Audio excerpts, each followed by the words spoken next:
दोस्तों आज का video disadvantage of low power factor मतलब लो पावर फैक्टर के क्या क्या नुकसान है, हम क्यों पावर फैक्टर को इम्प्रूव करें।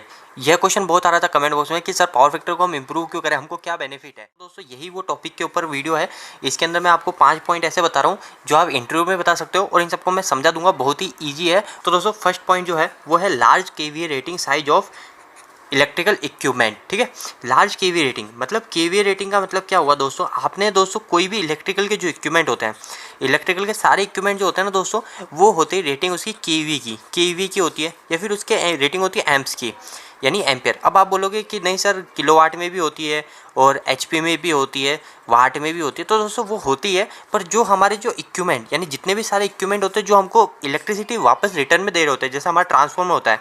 ट्रांसफार्मर का वर्क क्या होता है, ट्रांसफार्मर का वर्क मतलब सिंपल लैंग्वेज में बोले तो उसका इनकमिंग भी इलेक्ट्रिसिटी होती है, इनकमिंग में भी इलेक्ट्रिसिटी आती है और उसका जो आउटपुट निकलता है उसमें भी इलेक्ट्रिसिटी निकलती है। तो ट्रांसफार्मर की रेटिंग होती है जो केवी में होती है, यानी जो इलेक्ट्रिसिटी दे रहा होता है। जैसे ट्रांसफार्मर हो गया, इसके अलावा डीजी हो गया आपका डीजल जनरेटर। डीजल जनरेटर क्या करता है, वो भी इलेक्ट्रिसिटी आउटपुट में निकालता है, तो उसकी भी रेटिंग जो होती है केवी में होती है। तो केवी की रेटिंग किस तरीके से बढ़ेगी, तो दोस्तों जैसे अगर मैं एक एग्जांपल लूँ, हम ट्रांसफार्मर को कैसे सेलेक्ट करते हैं, यानी हम कोई ट्रांसफार्मर लेने जाते हैं तो हम ट्रांसफार्मर कैसे सेलेक्ट करें, या डीजी को लेने जाते हो डीजी को कैसे सेलेक्ट करते हैं। तो दोस्तों उसको सेलेक्ट करने का फॉर्मूला होता है, हम जितने भी किलोवाट होते हैं, जैसे अगर हम मानते हैं कि हमारे पास 100 किलोवाट का लोड है, 100 किलोवाट का लोड है, तो हमको 100 किलोवाट के लोड के लिए हमको ट्रांसफार्मर या फिर डीजी लेना है। तो दोस्तों हमको उसके लिए एक चीज़ पता होनी चाहिए, हम जो लोड कनेक्ट कर रहे हैं, यानी जैसे ट्रांसफार्मर था, इस ट्रांसफार्मर के आगे जो लोड कनेक्ट कर रहे हैं उसका पावर फैक्टर क्या है। अगर उसका पावर फैक्टर 0.8 है और एक जगह मानते हैं उसका पावर फैक्टर 1 है यानी यूनिटी है, जो होता नहीं है पर हम मान के चलते हैं ताकि हमको बहुत अच्छे समझ, तो उसकी रेटिंग अगर हम पावर फैक्टर कम होगा तो उसकी रेटिंग हमारी ज़्यादा की लेनी पड़ेगी। तो दोस्तों एक एग्जांपल लेके चलता हूँ मैं, 100 किलोवाट का लोड है और दूसरी तरफ भी 100 किलोवाट का लोड है, पर इसका जो पावर फैक्टर है वो है 0.8 और इसका जो पावर फैक्टर है वो है 1। तो दोस्तों इसको डिवाइड करने के बाद जो रेटिंग आएगी वो केवी में आएगी। तो मेरे को अगर ट्रांसफार्मर लाना पड़ेगा तो इन दोनों को डिवाइड करने के बाद 125 केवी का यहाँ पे ट्रांसफार्मर लाना पड़ेगा, अगर मेरा पावर फैक्टर 0.8 पे ऑपरेट करा रहा हूँ। और दोस्तों अगर मैं 1 पे करा रहा हूँ तो यहाँ पे 100 किलोवाट, तो यहाँ पे रेटिंग भी आएगी 100 केवी का ट्रांसफार्मर। अभी दोस्तों इसके अलावा जैसे अगर 0.6 है पावर फैक्टर, तो 0.6 पावर फैक्टर होने के बाद इसको भाग लगाओगे तो आप देखोगे कि 166 केवी है। तो दोस्तों अब आप देखिए कि हमारा पावर फैक्टर अगर 1 है तो हमको ओनली 100 केवी का ट्रांसफार्मर लाना पड़ेगा। पर अगर हमारा पावर फैक्टर बहुत ही खराब है यानी 0.6 जो बहुत ही ज़्यादा खराब है, यानी ये तो हद से ज़्यादा खराब है, अगर इतना खराब है तो हमको केवी रेटिंग कितनी लानी पड़ेगी, 166, जो कि जस्ट 1.5 गुनी से भी ऊपर हो गई है। तो दोस्तों ये हमारा नुकसान है कि हमको ज़्यादा केवी रेटिंग के सामान लाने पड़ेंगे। इसके अलावा दोस्तों दूसरी चीज़ जो हो गई greater conductor size and cost. तो दोस्तों कंडक्टर का मतलब क्या होता है, कंडक्टर आप समझते होंगे कि हम कंडक्टर बोलते हैं हमारे केबल को, यानी जो भी हमारी केबल है उस केबल की साइज़ हमको बड़ी लगानी पड़ेगी। तो दोस्तों किस तरीके से केबल की साइज़ बड़ी लगेगी वो हम देख लेते हैं। तो दोस्तों इसको समझने के लिए हम एक करंट का फॉर्मूला ले लेते हैं। जैसे आपकी कोई मोटर है, एक मानिए कि एक मोटर है जो सिंगल फेज़ की है। सिंगल फेज़ की इसलिए बता रहा हूँ ताकि इसको समझना जल्दी होगा। सिंगल फेज़ की है जो कि 220 वोल्टेज पे ऑपरेट है और वो मोटर है 10 किलोवाट की। ठीक है, 10 किलोवाट की एक मोटर है। तो दोस्तों 10 किलोवाट की मोटर है तो ये 10 किलोवाट और एक जगह यहाँ पे मान लेता हूँ 10 किलोवाट। ठीक है, दोनों जगह। अब ये जो ऑपरेट है 220 वोल्टेज पे, यानी करंट निकालने का फॉर्मूला क्या होता है, ये करंट निकालने का फॉर्मूला होता है दोस्तों power divide by voltage into power factor. यानी इससे हमको पता चल जाएगा कि हमारी मोटर करंट कितना ले रही है। तो अब दोस्तों देखो, ये 10 किलोवाट की मोटर है, 10 kilowatt divide by voltage into power factor. Power factor एक जगह मान के चलता हूँ 0.8, ठीक है, और दूसरी जगह मान के चलता हूँ 220 वोल्टेज और पावर फैक्टर यहाँ मान के चलता हूँ 1। ठीक है, तो दोस्तों सबसे पहली चीज़ यहाँ पे जो पावर रखी जाती है, यहाँ पावर हमेशा वाट में रखी जाती है, तो इसको किलोवाट को हम वाट में कन्वर्ट करेंगे। तो 10 इंटू 1000 कर लेंगे और यहाँ पे भी 10 इंटू 1000 कर लेंगे। ये 1000 इस वजह से कर रहे हैं क्योंकि 1 किलोवाट के अंदर हमारे 1000 वाट होते हैं। तो 220 इंटू 0.8 और यहाँ पे मान के चल रहा है 220 इंटू पावर फैक्टर 1 मान के चल रहा है। तो दोस्तों ये हो गया हमारा 10,000, ऊपर हमारे जो वाट हो गए टोटल 10 किलोवाट में हो गए 10,000 वाट और 220 का 220 और यहाँ पे आएगा दोस्तों 220 इंटू 0.8। तो दोस्तों यहाँ पे जो वैल्यू है वही 176। अब दोस्तों इन दोनों को डिवाइड कर लेते हैं तो हमको पता चल जाएगा कि हमारा करंट कितना ले रहा है। तो 10,000 डिवाइड बाय 176। तो दोस्तों ये हमारा करंट आया 56.81 लगभग 57 एम्पियर। तो मतलब यानी 10 किलोवाट की मोटर है, अगर 10 किलोवाट की मोटर वो हमारी पावर फैक्टर 0.8 पे ऑपरेट है और 220 वोल्टेज पे, तो वो उसका जो करंट आएगा वो लेगी करंट हमारा 57 एम्पियर।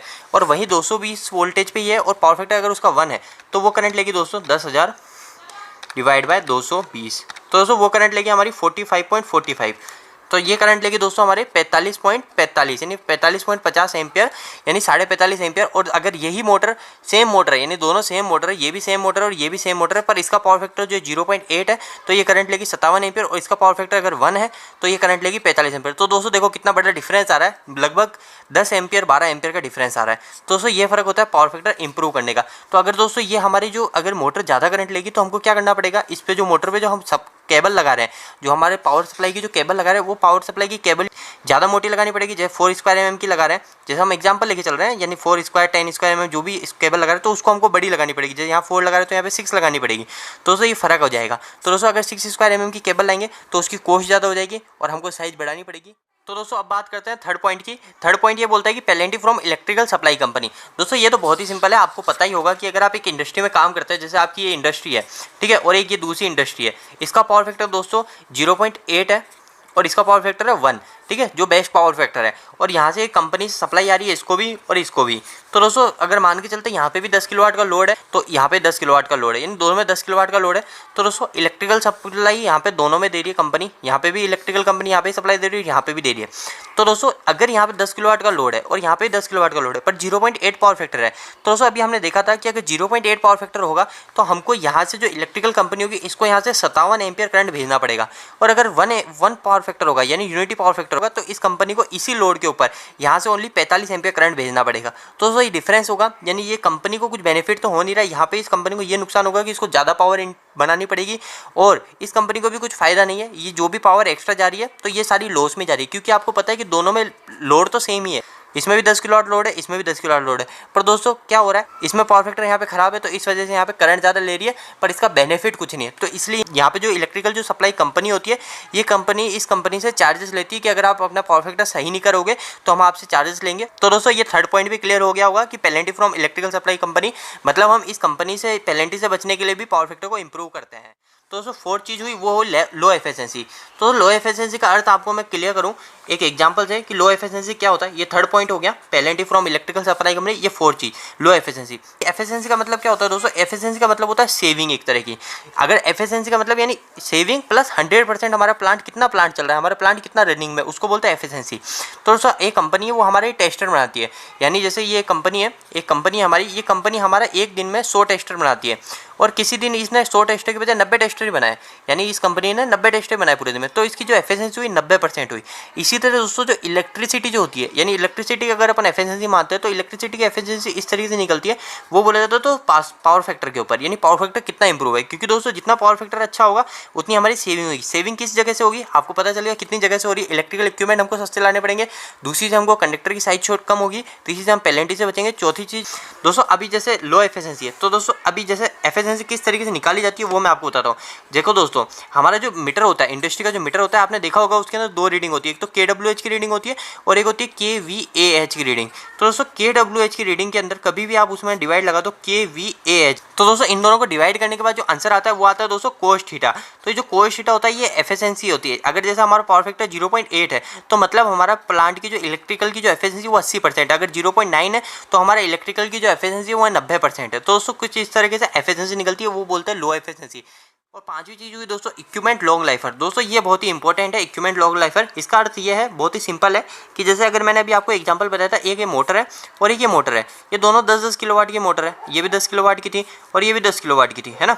अब दोस्तों पर ये जो मोटर थी वो 1 पावर फैक्टर पे चल रही थी और ये पावर फैक्टर पे चल रही है 0.8। यहाँ से हमने इसको सप्लाई दे रखी है, ठीक है, ये सप्लाई दे रखी है इसको और इसको भी हमने सप्लाई दे रखी है।